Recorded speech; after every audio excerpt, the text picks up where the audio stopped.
Hi everybody, Ben Packer here in the old city of Jerusalem at the Jerusalem Heritage House with our Ramban of the week.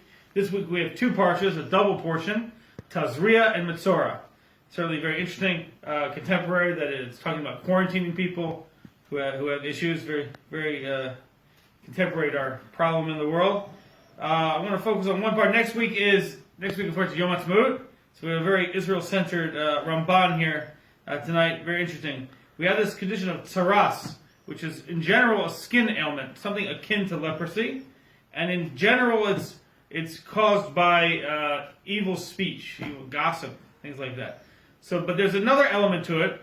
The verse says, if there will be a tsaras, affliction in a garment. We know that a garment can get this skin condition in a garment and even in a house. So these are inanimate objects that can get this form of a skin condition. Very, very interesting. The Ramban says this situation is not found in nature at all, nor does it generally occur in the world altogether. That it would happen to something that's not part of a person. It happens to inanimate objects, to possessions. Very strange. So he talks about that for a little bit, how unusual this thing is. This idea is that by doing something wrong, your garment could be afflicted. And then he goes on to say that this is only applicable in the land of Israel.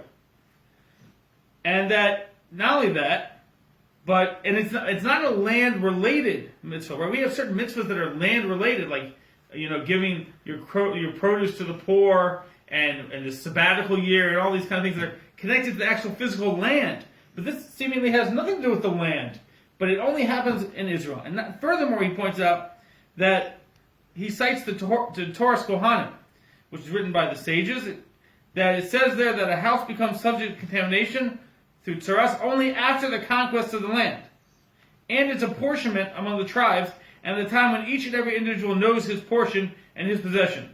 Why? The reason for this is that only at that point would the Israelites have peace of mind, for them to be able to truly serve and know God, and only then would His divine presence reside among them, and then they would be at this higher level where this thing could happen to them. So, this is a very interesting idea that the Ramban is telling us, because a lot of times when we think of certainly the founding of the modern state of Israel, we think it was for security, which certainly it was, and we need it for all these different reasons, and maybe we do.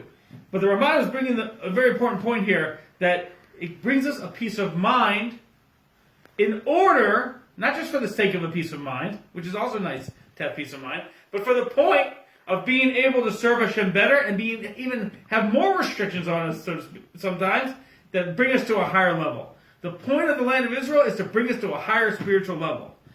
The security and the peace of mind is all part of that. It all works together. It's not separate. It's all together. And if we have this in mind, maybe we can appreciate what we have today. And even though, unfortunately, a lot of our Jewish brethren around the world can't maybe come here right now because of the crazy situation, hopefully they will be soon, and they will come, and they will stay as long as they can. We will have peace of mind, and we'll be able to spiritually fulfill our potential here in the land of Israel. Shabbat Shalom.